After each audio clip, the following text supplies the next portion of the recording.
Mr. Shabinsky hit me on the phone here saying he's ready to go live. I don't know why he can't get in. Put him in.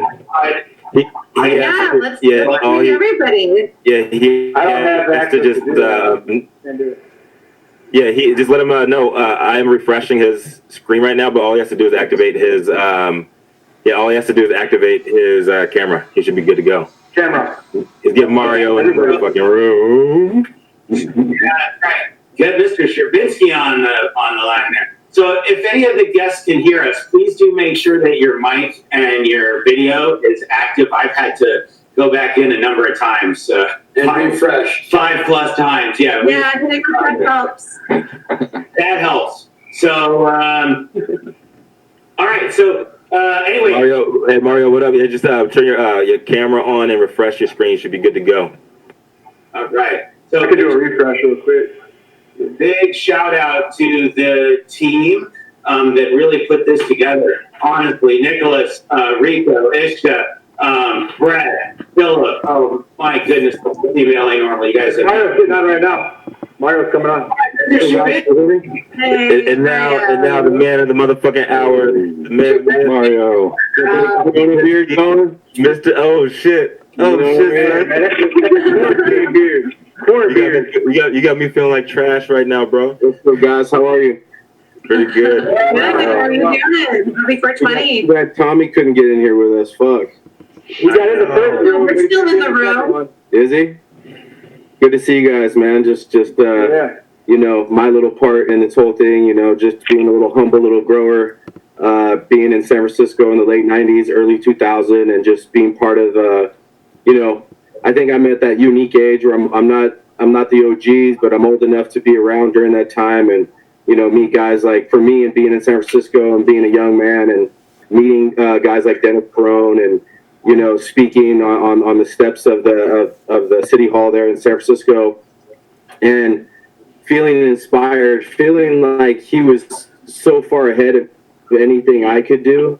But one of the things I learned as a young man is that we all have a voice and we all have the ability to speak up for what's right and wrong, and civil rights and everything that we fight for in America and globally.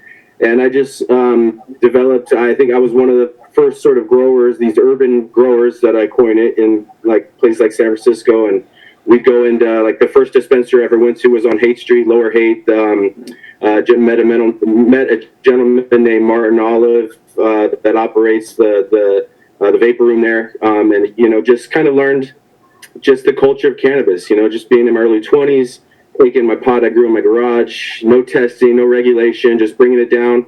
Hey, what do you think? Oh, this is fire. Here you go, and that was it. And what I saw over the course of 6 months was just all types of people from all walks of life benefiting from, you know, me growing my little garden, and such is the culture that at that part I tapped into. But just being inspired by guys like Dennis and his story, and just stepping up and speaking up for what you believe in and what's right. And even though I wasn't the most sophisticated guy, and I wasn't a college graduate, and I wasn't in politics, I realized that I have a voice, and you know, I need to tell people about this amazing plant. And you know, that my advocacy, I guess, started at that point. I went and someone came up to me, and I'll wrap up what I was going to say with this. Is some lady came up to me, and this was early 2000s, and she said, "Hey, when I smoke your stuff, out of all the stuff at the dispensary, it makes me feel the best. And, you know, and I can sleep at night, and I can be a better wife. And, you know, I've been fighting less with my husband, and like literally I was driving home and I started to tear up. And that's when I decided to dedicate my life to this amazing plant. And so that was 20 years ago. And, you know, again, with NORML, alongside people like Dennis Perone, you know, you see the founders, you find out about NORML, and you find out about what they're doing. And it started out by, again, seeing it on a shirt, you know, with Cheech and Chong in a movie. But, you know, through efforts like that and getting that placement into a movie and all the efforts along the way, guys like me are inspired to change the world in a little bit of way that I can and try to contribute. So I've been fortunate to do some breeding along that way and create gelato. And it's been my contribution to the cannabis industry, and I continue to breed and take one foot from the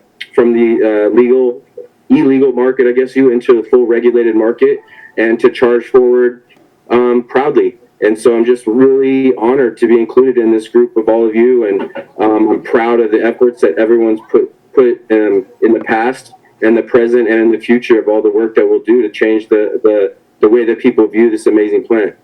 And we need more. We need more motherfucking inspirational souls like yourself, Mario. Much love, brother. Absolutely. Much I did love. want to add one more thing, guys. The one thing that I see, not just in society, but in the cannabis industry, other than the freedom fighters like ourselves, is just a lack of leadership, you know, amongst just not the political people, the guys like yourselves that go on the front lines and fight the legal battles and all the battles that are fought behind the scenes, but you know, just the little guys, you know, and the people that can make a difference. So, you know, and the growers and the people that put in their heart, you know, to make a difference in their own way. I just especially during this time, again, just this being essential has been the word coming up. I mean, I think like that's definitely the word for 2020. But what an amazing journey it's been for us, you know. So, anyways, I'll pass the mic to the group. But thank you guys again for having me, and I'll Thank you fire for up blessing us. all our freedom fighters in the past, present, and future. This is for you. Thank you.